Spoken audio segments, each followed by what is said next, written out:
sensitization work against sexual violence on children. The government of Equatorial Guinea has submitted a collective resignation after reportedly achieving only about 10% of its slated objectives, prompting President Teodoro Obiang to begin the process of appointing a new cabinet. And in sports, both Senior Dev FA and Elexpo Academy have qualified for the Southwest Regional League Municipal after defeating their opponents at the Limbe Middle Farms Stadium. Details of these stories and more only on News Hour today. I'll be right back.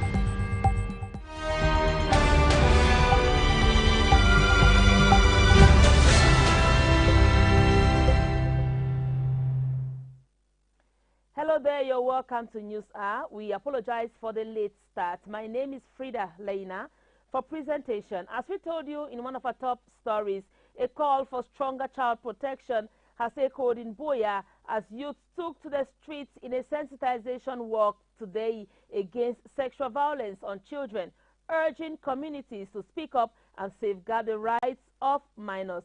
Nanga Sonia was at the event. She brought back the following report for News Hour. Children, we don't agree. We don't agree. We don't agree. The awareness walk held today, Thursday, June 18, 2026, started from Minject and ended at the governor's office in Boya. Participants marched through the streets carrying placards bearing messages such as "Speak up for the kids," "Our children deserve safety," "Youth for safe kids," and "Their bodies, our boundaries," and more. The activity sought to draw public attention to growing need to protect children from all forms of sexual abuse and exploitation. The delegation was received at the governor's office by Mukete Elizabeth, representing the governor of the Southwest region, alongside the regional delegate of Youth Affairs and Civic Education and other stakeholders. Speaking during the gathering, she commended the initiative and reiterated government's commitment to promoting the rights and welfare of children. Glad that not just women are the front, we also have youth, male that have accompanied them. It shows that it is a topical issue that has been disturbing the peace of our country. So this moment, I want to encourage you all to keep on with this fight. We all have been seeing and hearing all what is going on in our country, how babies, children, teenagers have been going through trauma because of sexual assaults.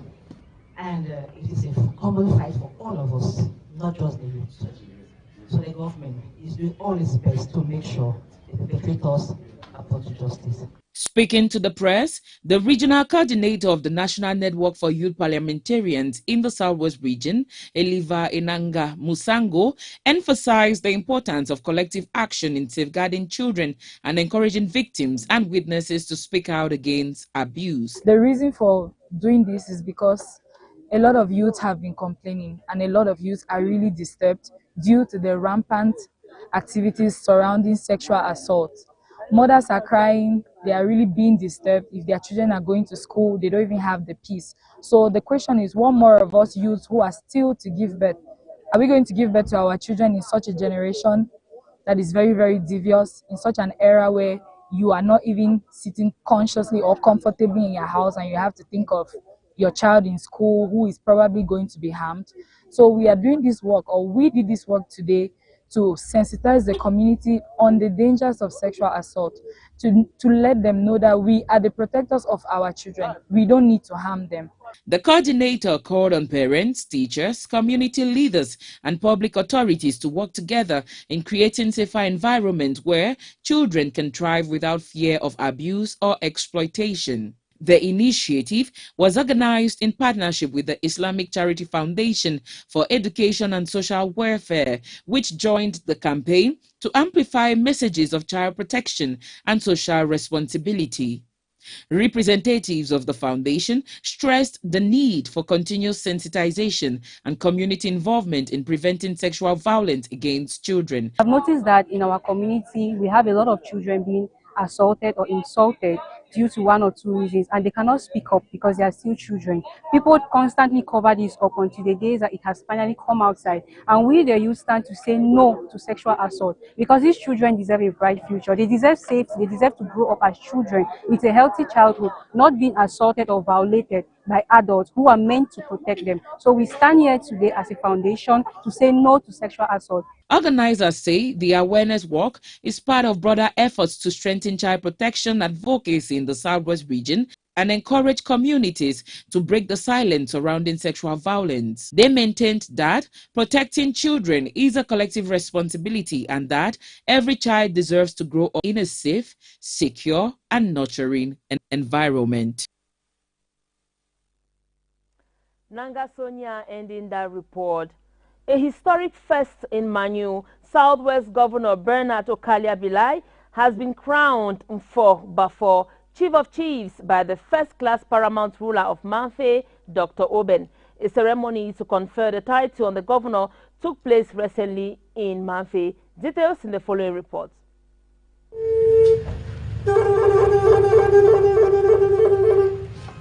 It was a day of security meetings and tradition in Manu.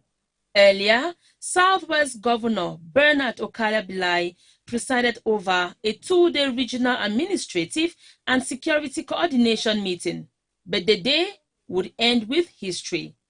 On invitation from the Manu Traditional Rulers Association, the governor was received by the senior divisional officer for Manu. Then came the moment at the chief's palace. There, the first-class paramount ruler of Manfe, Dr. Oben, dressed the governor in full traditional attire. He then conferred the title never before given. We, the Manu chiefs, under the umbrella of the Manu Traditional Rulers Association, assisted by the Southwest chiefs, here represented by the President of the House of Chiefs and the President of Southwest Chiefs Conference, had the honor to elevate His Excellency the Governor of the Southwest region to the position of Bafo.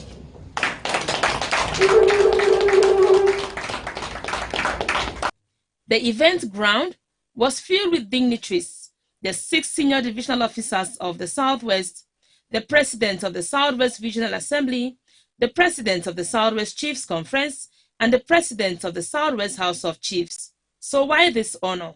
He has done a lot. He came to the Southwest when we never had Kumba-Manfe Road. And this road has disturbed us for over the years. And when he came as the governor of the Southwest, we had this road that links Manu and other divisions. So there was need for us to give him a title in Manu division. Due to the governor's exemplary leadership since his appointment to the Southwest region, he deserves the title never before given. In his response, the governor said the title will strengthen the bond between the state and the people of Manu. The title given to me tonight, the title of Bafo, which means the Chiefs of Chiefs, is for me a sign of attachment of those population to their traditional rulers of Manu, to the state of Cameroon I'm representing, to the head of state, to the Republican institutions. Before leaving, the people of Manu were urged to protect the peace and development the region has achieved and to stand with their chiefs when needed. From security to tradition, it was a day Manu will remember. We stay in Manu Division, where concerned by the growing threat of drug abuse among young people, residents of Egbeko in the Manu Division of the Southwest region have united in a powerful show of resistance against the sales and consumption of illicit drugs and harmful beverages through a combination of traditional rites, community mobilization, and traditional rites were performed to invoke protection for the community and to reinforce collective efforts against practices considered harmful to social well-being. Community members publicly rejected the presence and consumption of substances such as tramadol, caillou, ice, action bitters, Wake Up and other products believed to contribute to addiction, delinquency, and other social challenges among young people.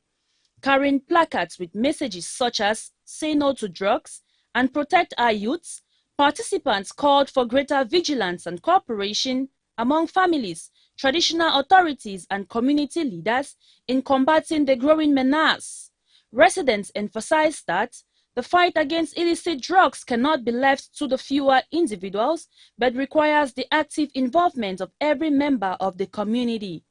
They stressed that unity remains their strongest weapon in addressing behaviors and practices that threaten the future of their children and undermine community development. The initiative reflects a broader commitment by the people of Egbeko to safeguard their traditional values while promoting healthy lifestyles among the younger generation. By combining traditional customs and modern community action, they hope to discourage drug abuse and create a safer environment for all. As concerns over substance abuse continue to rise in many communities, the people of Egbeko are setting an example of collective responsibility, demonstrating that the protection of future generations begins with community action and shared commitments. Back when you go for bush, smoke seat nagi, it remain. Every day go show the smoke for inside Egbeko. Every block where show is singing for inside ground. I can't go away. Egbeko, you don't take it the morning time. See me protect Egbeko. A gas station, a tanker truck, a car, and some houses, amongst others, have been ravaged by wild flames following an explosion that occurred at the fuel station in the Mokolo-2 area of the Lom and Jerem division. Honorin Cheng took keen interest on that bit and now fasten the report in this newscast.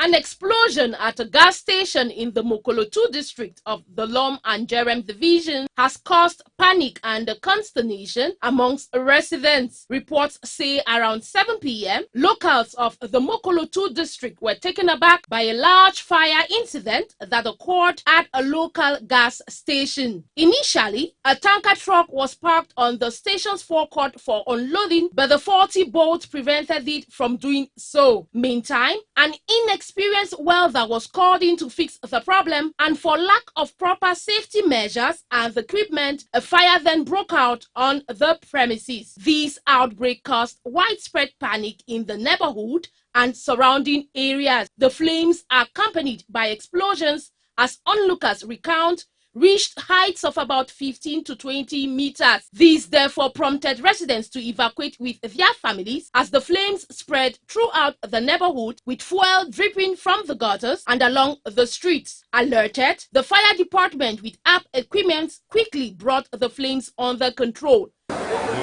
premier réflexe a été de circonscrire l'incendie en question et de garder dans son volume initial. Nous sommes sans ignorer qu'il s'agit de produits d'hydrocarbures qui sont facilement inflammables. Et grâce au dynamisme du personnel de la centre d'incendie, nous avons pu maîtriser l'incendie et nous l'avons fait. The divisional officer of Lom and Jerem, Quentin Simon Doe, was present at the disaster site to comfort the victims and assess the damage. Disons simplement que les soldats de feu ont fait ce qu'ils savent faire mieux. Cette flamme que nous avons eue a été maîtrisée par ces soldats très professionnels.